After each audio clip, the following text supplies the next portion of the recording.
उस रात आसमान साफ था, तारे चमक रहे थे, मगर घाटी में कुछ परछाइयां सरक रही थीं। ये परछाइयां उन दरिंदों की थीं जो इंसान के वेश में भेड़िए थे। उन्होंने अचानक धावा बोला। मासूमों पर, निर्दोषों पर, बेटियों से उनका सिंदूर छीन लिया गया, माँ से उनके बेटों को छीन लिया गया। पहलगाम, जो कभी देवताओं की भूमि कहा जाता था, अब मातम की चादर ओढ़े खामोश पड़ा था। खबरें तेजी से फैलीं, सोशल मीडिया पर आंसू और आक्रोश उमड़ पड़े, टीवी पर एंकर चिल्लाने लगे। लेकिन देश के दिल में जो ज्वाला उठी वो इस बार बुझने वाली नहीं थी। दिल्ली में आपात बैठकें शुरू हुई। प्रधानमंत्री ने सिर्फ 2 शब्द कहे, अब नहीं। भारतीय सेना को खुली छूट दी गई। जवाब तेज और सटीक था। सीमा पार जाकर उन ठिकानों को नेस्तनाबूद किया गया जहां से यह साजिश रची गई थी। भारत ने दिखा दिया कि वह न सिर्फ सहने वाला नहीं बल्कि सजा देने वाला भी है। लेकिन पाकिस्तान इस जवाब से तिलमिला गया। बदले की आग में उसने सीमा पर अपने सैनिकों और लड़ाकू विमानों की तैनाती शुरू कर दी। एक बड़ी टुकड़ी को पहलगाम की ओर बढ़ने का आदेश दिया गया। भारत की जमीन पर फिर से खतरे की आहट थी। इसी सीमा से कुछ ही दूरी पर घने जंगलों में एक पुराना हनुमान मंदिर था, छोटा सा, पत्थर से बना हुआ। कोई पुजारी नहीं, कोई चढ़ावा नहीं, लेकिन आज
ने टॉर्च से रास्ता दिखाया, पर अब भी लोग इसे अंधविश्वास मानते रहे। अगली सुबह जब गांव के लोग मंदिर की ओर गए तो उन्होंने देखा मंदिर की छत पर बजरंगी बैठा था, आंखें बंद किए, जैसे ध्यान में हो। उसके चारों ओर एक चमकदार घेरा था और सबसे अजीब बात, उसके सिर पर हल्का सा मुकुट जैसा आकार दिख रहा था। एक बूढ़ी महिला चिल्लाई, ये कोई साधारण बंदर नहीं, ये भगवान हैं, ये हनुमान जी हैं। लोग हंसे, कुछ चुप रहे, लेकिन उस दिन जो हुआ उसने सबकी बोलती बंद कर दी। सीमा पर पाकिस्तानी ड्रोन दिखाई दिया। एक तेज सीटी के साथ वह भारतीय क्षेत्र में घुसा। जवान अलर्ट पर थे, गोलियां चलाई गईं, पर वह तेजी से उड़ रहा था। और तभी हवा में एक आकृति उछली, वो बजरंगी था। किसी ने कैमरे में कैद किया। उसने एक छलांग में ड्रोन तक पहुंचकर उसे दोनों हाथों से पकड़ लिया और जमीन पर दे मारा। ड्रोन फट गया। बजरंगी बिना किसी डर के वापस मंदिर की छत पर चढ़ गया। अब यह मजाक नहीं रहा। सेना ने तुरंत क्षेत्र को सील कर दिया। मंदिर पर सुरक्षा बढ़ा दी गई। बजरंगी की हर हरकत पर नजर रखी जाने लगी। लेकिन सवाल एक ही था, वह बंदर कौन है? इस कहानी की शुरुआत हो चुकी थी और यह कहानी सिर्फ एक चमत्कारी बंदर की नहीं थी। यह उस शक्ति की थी जो संकट में अपनों की रक्षा करने आती है, कभी इंसान के रूप में, कभी पशु के, और कभी ऐसी आकृति में जिसे कोई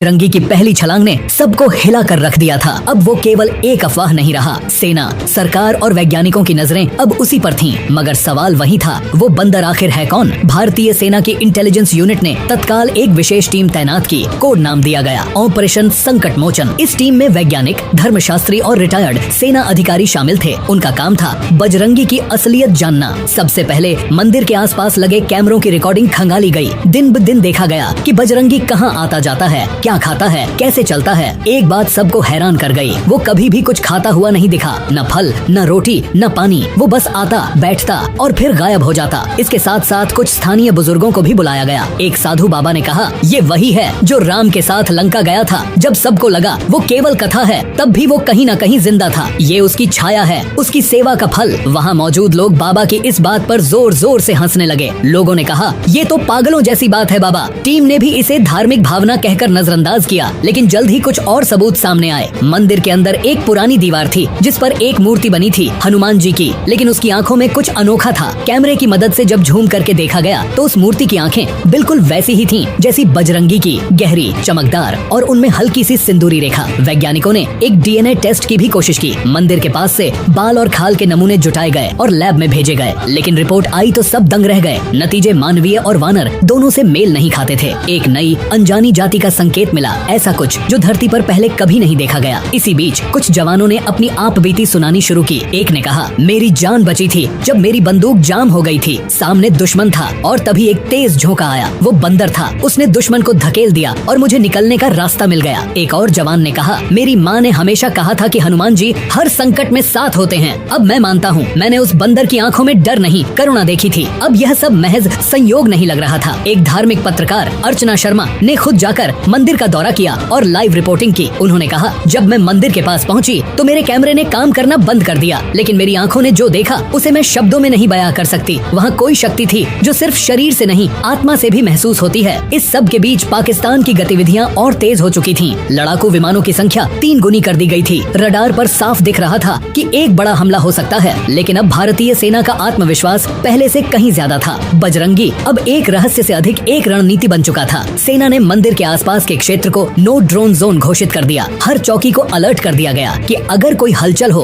तो बजरंगी के संकेतों पर ध्यान दिया जाए। और संकेत मिलने लगे। हर बार जब कोई खतरा पास आता, बजरंगी मंदिर की घंटी 3 बार बजाता। जवान समझ जाते कुछ गड़बड़ है। एक बार उसने मंदिर की छत से एक खास दिशा में दौड़ लगाई और जब उस दिशा में सैनिक पहुँचे तो उन्हें सीमा के पास बारूदी सुरंगें मिली, जिन्हें समय रहते निष्क्रिय कर दिया गया। अब लोगों ने मंदिर में पूजा शुरू कर दी थी। हर रोज वहाँ एकत्रित होकर लोग प्रार्थना करते, घी का दीप जलाते और कहते, जय बजरंगी। लेकिन इस सब के बीच एक बात जो किसी ने नहीं देखी थी, बजरंगी के शरीर पर एक निशान उभर रहा था, एक त्रिशूल का निशान। क्या वह कोई संकेत था? क्या वह कोई भविष्यवाणी की निशानी थी या फिर कोई शक्तिशाली चेतावनी? 7 मई की रात थी। आसमान बादलों से ढका हुआ था। सीमा पर असामान्य सन्नाटा था, जैसे किसी तूफान से पहले की खामोशी। भारतीय सेना पूरी तरह सतर्क थी। रडार पर संकेत साफ थे। पाकिस्तान की ओर से 10 लड़ाकू विमान भारतीय क्षेत्र की ओर बढ़ रहे थे। सेना के उच्च अधिकारी पहले ही चेतावनी जारी कर चुके थे। हर सैनिक अपने मोर्चे पर तैयार था, लेकिन सबकी निगाहें अब एक और चीज पर थीं। बजरंगी वह कहाँ है? रात 2:14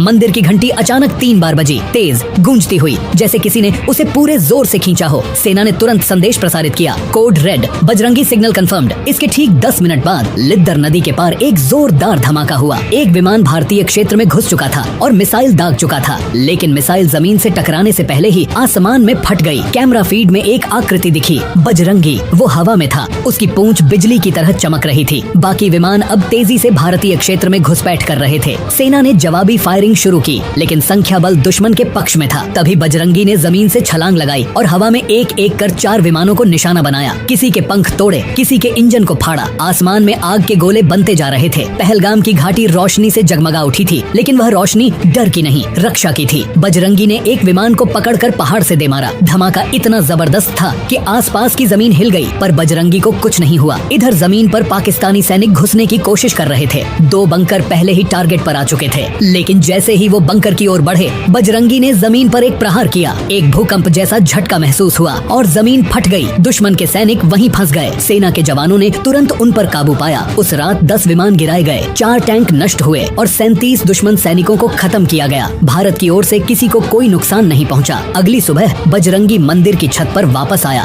उसका शरीर धुएं से काला हो गया था, लेकिन उसकी आंखें और तेज चमक रही थीं। उसने मंदिर की मूर्ति के सामने सिर झुकाया, फिर गायब हो गया। सेना ने उस दिन को नाम दिया बजरंगी रात्रि। भारत सरकार ने आधिकारिक बयान जारी किया, हमारे जवानों की बहादुरी और एक अदृश्य रक्षक की वजह से भारत सुरक्षित है। पर अभी तो कुछ ऐसा होना था जिसकी कल्पना किसी ने नहीं की थी। अब यह तो स्पष्ट था कि बजरंगी कोई साधारण प्राणी नहीं, कोई रहस्यमय शक्ति था। कुछ कहते थे वो स्वयं हनुमान थे, कुछ कहते थे वह उनके भेजे गए दूत थे। लेकिन एक बात तय थी, उस रात भारत अकेला नहीं था। बजरंगी रात्रि के बाद पूरी भारतीय सेना में एक अलग ही ऊर्जा थी। जवानों की आंखों में जोश था और दिलों में विश्वास। अब वे अकेले नहीं थे, बजरंगी उनके साथ था। दिल्ली में रक्षा मंत्रालय ने तुरंत उच्च स्तरीय बैठक बुलाई। सेनाध्यक्ष, राष्ट्रीय सुरक्षा सलाहकार और प्रधानमंत्री खुद मौजूद थे। विषय एक ही था, बजरंगी। सवाल था, क्या उसे रणनीति का हिस्सा बनाया जा सकता है? आर्मी इंटेलिजेंस के एक वरिष्ठ अधिकारी ने एक नया प्रस्ताव रखा, ऑपरेशन आस्था। इसका उद्देश्य था बजरंगी के साथ मिलकर सीमा की रक्षा करना, लेकिन बिना उसकी स्वतंत्रता को बाधित किए। इसके लिए मंदिर क्षेत्र के आसपास एक विशेष निगरानी जोन स्थापित किया गया। वहाँ हाई रेजोल्यूशन कैमरे, थर्मल स्कैनर और साइलेंट रडार लगाए गए। पर एक अजीब बात हुई, ये सभी डिवाइस जब बजरंगी पास आता तो अपने आप बंद हो जाते। किसी को समझ नहीं आया ये कैसे हो रहा था। एक वैज्ञानिक ने चुपचाप कहा, शायद यह विज्ञान से परे की चीज है। इस बीच बजरंगी के व्यवहार में बदलाव आने लगा। वह अब सिर्फ मंदिर तक सीमित नहीं था, वह सेना की गश्ती टुकड़ियों के साथ चलने लगा। बर्फीले रास्तों पर जवानों का मार्गदर्शन करने लगा। लगा और कई बार जंगलों में खोए सैनिकों को ढूंढकर कैंप तक पहुंचाने लगा। कई जवानों ने देखा कि बजरंगी जब किसी चौकी पर आता तो कुछ सेकंड के लिए पूरा वातावरण शांत हो जाता, हवा रुक जाती, पक्षी चुप हो जाते और सैनिकों के मन में अजीब सी शांति भर जाती। यह सामान्य नहीं था। दूसरी ओर पाकिस्तान की खुफिया एजेंसी को भी इस बंदर के बारे में जानकारी मिल चुकी थी। उन्होंने इसे रेड प्राइम नाम दिया और इसकी ताकत का आकलन शुरू कर दिया। पाकिस्तान ने अपने 2 प्रमुख रणनीतिक विशेषज्ञों को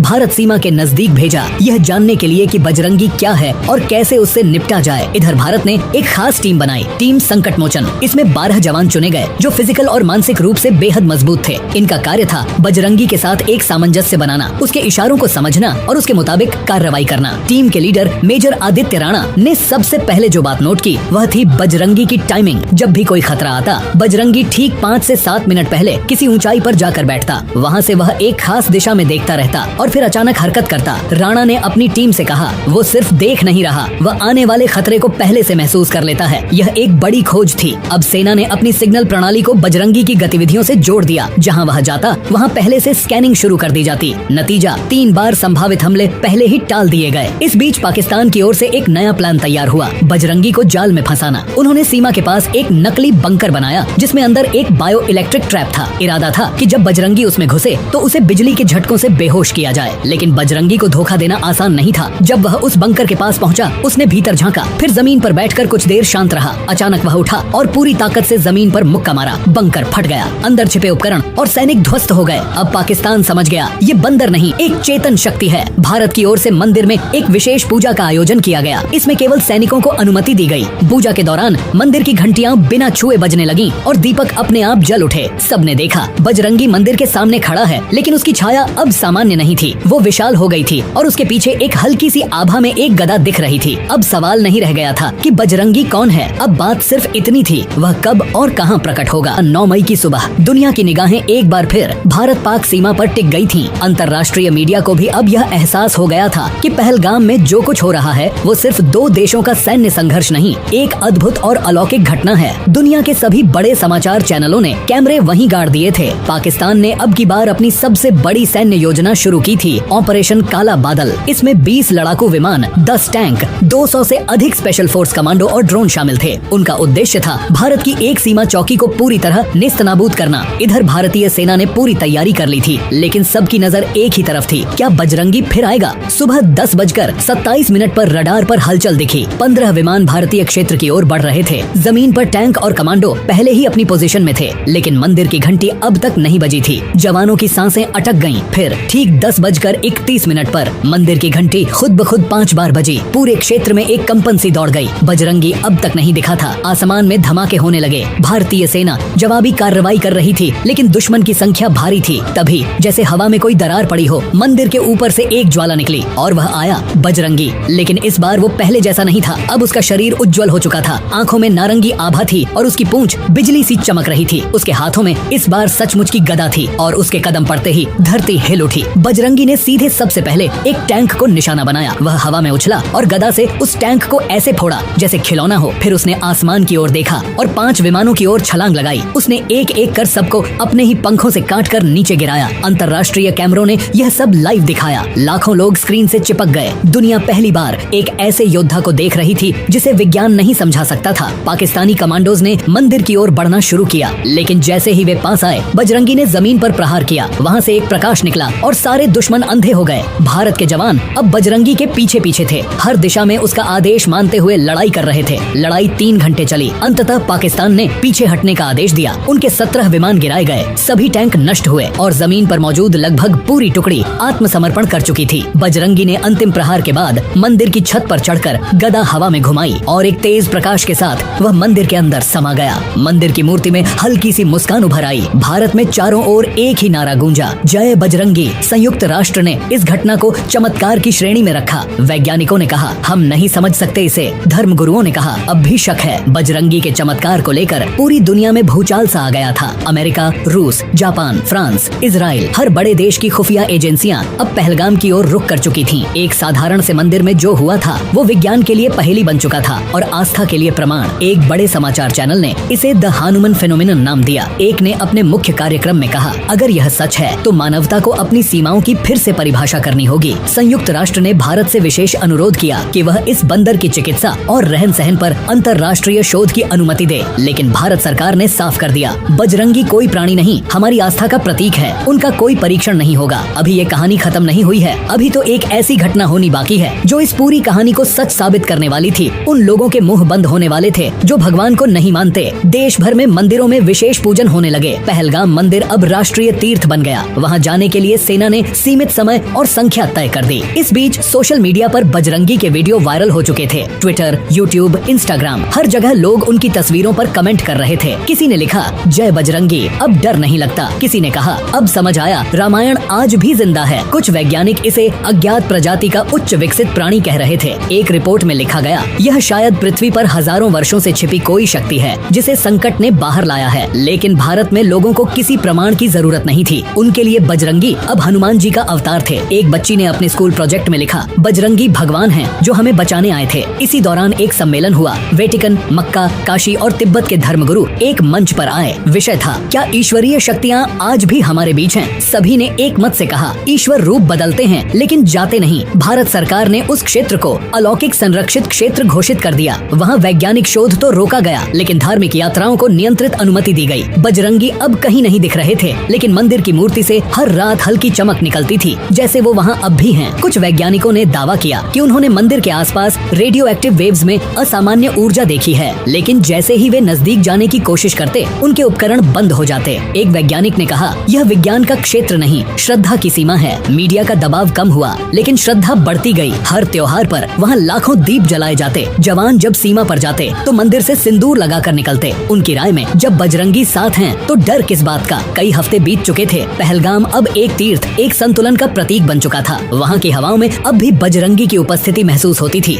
मगर अब वो दिखता नहीं था, न मंदिर की छत पर, न सीमा की बंकरों के पास। लेकिन उसकी अनुपस्थिति में भी उसकी मौजूदगी हर जगह थी। एक सैनिक ने बताया, कभी कभी जब गोली चलती है और दुश्मन सामने होता है, एक हल्की सी हवा पीठ पर लगती है, जैसे कोई कह रहा हो, डर मत, मैं हूँ। देश के बच्चे अब बजरंगी दिवस मनाने लगे थे। हर साल 11 अगस्त को स्कूलों में बच्चों को बजरंगी की कहानी सुनाई जाती और उन्हें सिखाया जाता साहस, सेवा और समर्पण का क्या अर्थ है। लेकिन एक रात एक चमत्कार फिर हुआ। मंदिर के सामने एक बूढ़ा साधु प्रार्थना कर रहा था। अचानक आकाश में चमक उठी, मंदिर की मूर्ति से तेज प्रकाश निकला। साधु पीछे हट गया, लेकिन तभी एक शांत आवाज गूंजी, जब तक भक्त हैं रक्षक लौटता रहेगा। मूर्ति की आंखें एक पल के लिए खुली और बजरंगी का चेहरा उसमें दिखा। कोई डर नहीं, कोई युद्ध नहीं, बस शांति और आशीर्वाद। फिर मूर्ति सामान्य हो गई, लेकिन मंदिर की दीवार पर एक नया चिन्ह उभर आया, एक सिंदूरी हुई हाथ की छाप। सरकार ने इसे बजरंगी का अंतिम आह्वान माना। मंदिर को अब राष्ट्रीय सुरक्षा प्रतीक घोषित कर दिया गया। वहाँ अब कोई वैज्ञानिक अध्ययन नहीं होता, न प्रचार, वहाँ सिर्फ श्रद्धा होती है और सेवा। कुछ कहते हैं बजरंगी अब हिमालय की गुफाओं में हैं, कुछ कहते हैं वो हर युद्ध में सैनिकों के पीछे खड़े होते हैं, कुछ तो यहाँ तक मानते हैं कि वो अब हर दिल में हैं, जो अन्याय के खिलाफ खड़ा होता है। कहानी वहाँ खत्म नहीं होती। हर बार जब संकट आएगा, कोई न कोई बजरंगी फिर से जन्म लेगा। कभी एक साधारण से बंदर के रूप में, कभी एक जवान की गोली में और कभी किसी माँ की प्रार्थना में। और जब कोई पूछेगा, क्या भगवान आज भी आते हैं, तो जवाब होगा, हाँ, जब संकट आता है तो वो खुद नहीं आते, वो बजरंगी बनकर लौटते हैं।